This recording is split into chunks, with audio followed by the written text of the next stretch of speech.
शिरपूर शहरातील करवण नाक्यावरील अनेक वर्षांपासून वेश्या व्यवसाय चालू होता. त्यावर आज शहर पोलीस स्टेशन व नगरपालिका प्रशासनाने घेतलेला निर्णय अखेर या घरांवर बुलडोझर चालवून उद्ध्वस्त करण्यात आले. तसेच गेल्या अनेक वर्षांपासून सामाजिक कार्यकर्त्यांनी याविरुद्ध तक्रारी दिल्या. अनेक पत्रकारांनी देखील बातम्या प्रसिद्ध केल्या, परंतु त्यांच्याकडे कानाडोळा केला जात होता.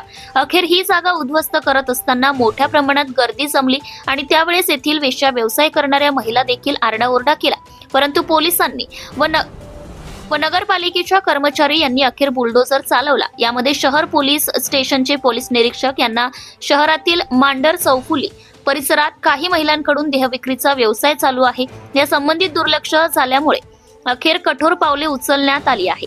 पोलिसांचा मोठा बंदोबस्त यावेळी तैनातून नगर परिषद पत्रकाकडून बुलडोझरच्या सहाय्याने या घरांवर चालवण्यात आला आहे.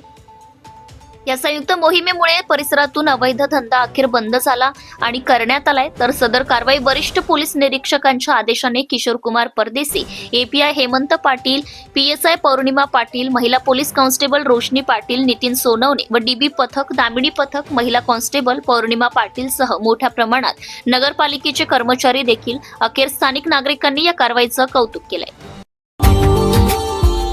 Subscribe now and press the bell icon. Never miss an update.